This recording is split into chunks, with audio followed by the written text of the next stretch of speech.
Resilience is the ability to maintain your core purpose with integrity under the widest variety of circumstances.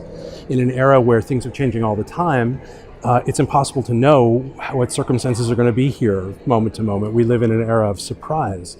So how do we build community systems and organizations, nonprofits, that will be able to continue to deliver their vitally important purpose and their vitally important mission in a world that's increasingly more and more difficult to forecast?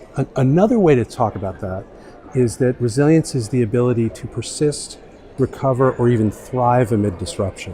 So how do we build organizations that can grow in a period when the ordinary cycles have been disrupted and where things, there's no more business as usual, where it's all business as unusual?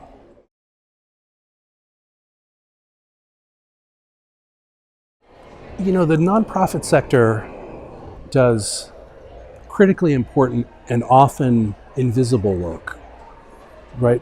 Helping to serve some of the most important but least visible constituencies and stakeholders in our community.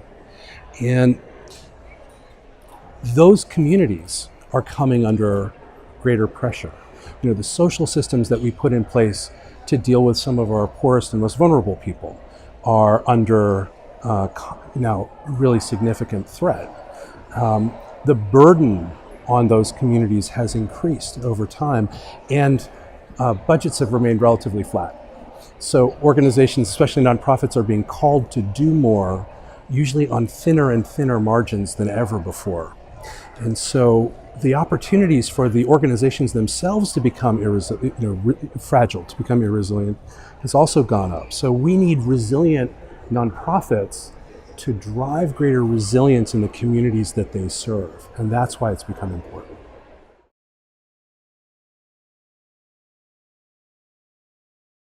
Well, I think there's a whole host of things that nonprofit organizations and their leaders and the people that fund them and all of the stakeholders that are engaged in solving the problems that nonprofits address can do to drive greater resilience. One of the most important is to become more agile, is to become more experimental.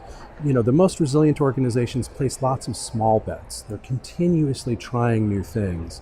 One of the challenges for nonprofits is that our budgets are so tight, and our by mission and purpose and intent, we're really focused on delivering direct care and direct services to all the various constituencies, that there often isn't space to try new things.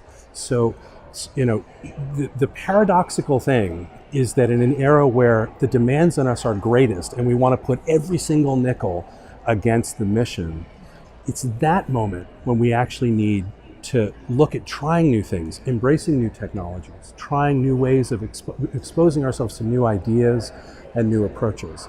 And that's what I'm going to be talking about today.